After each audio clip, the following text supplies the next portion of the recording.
ಎಲ್ಲ ರೈತ ಬಾಂಧವರಿಗೆ ಶರಣಾರ್ಥಿಗಳು. ನಾನು ಹುಲಕೋಟಿ ಗ್ರಾಮದ ರೈತನಾದ ನಾನು ನಾಗಪ್ಪ ಶಂಕರಪ್ಪ ಹಳ್ಳಿ ಎಂಬ ನಾನು ಈ UCC ಅಂತ ಒಂದು ಕಂಪ್ನಿ ಪ್ರಾಡಕ್ಟ್ ನಾನು ಯೂಸ್ ಮಾಡಿದೆ.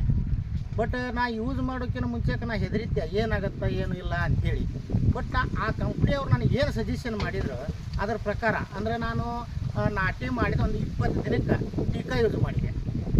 ಅವಾಗಿಂದ ನನ್ನ ಬೆಳೆ ಡೆವಲಪ್ ಅಂತ ಬಂತು. ಹೊಳ್ಳಿ ಅವ್ರನ್ನ ಸಾಹೇಬ್ರನ್ನ ಕೇಳಲಾಗಿ ಅವ್ರು ಕೆಲವೊಂದು ಇನ್ನೊಂದು ಹೂ ಬಿಡೋ ಟೈಮ್ನಾಗ ಉಸಾನ ಅಂತ ಒಂದು ಪ್ರಾಡಕ್ಟ್ ಕೊಟ್ಟರು. ಅವರು ಓಟು ಅಂತೇಳಿ ಒಂದು ಪ್ರಾಡಕ್ಟ್ ಕೊಟ್ಟರು. ಅದನ್ನು ನಾನು ಮಾಡಿದ್ದಕ್ಕೆ ಸಿಕ್ಕಾಪಟ್ಟೆ ಎಲ್ಲ ಹೂವು ಸೆಟ್ ಆದವು.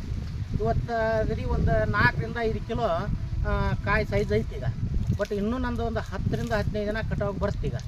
ಆದ್ದರಿಂದ ತಮ್ಮಲ್ಲಿ ರೈತ ಬಾಂಧವರಲ್ಲಿ ನಂದೊಂದು ವಿನಂತಿ ಏನಂತಂದ್ರೆ ಎಲ್ಲರೂ ಇವ್ರ ಕಂಪ್ನಿಯು UCC ಐತಲ್ಲ, ಈ ಕಂಪ್ನಿ ಪ್ರಾಡಕ್ಟ್ ಯೂಸ್ ಮಾಡಿದ್ರೆ ಒಂದು ಗುರಿ ಮುಟ್ಟಕ್ಕೆ ಸಾಧ್ಯತೆ ಐತೆ ಅಂಥೇಳಿ ಎಲ್ಲ ರೈತ ಬಾಂಧವರಿಗೆ ನಂದೊಂದು ವಿನಂತಿ.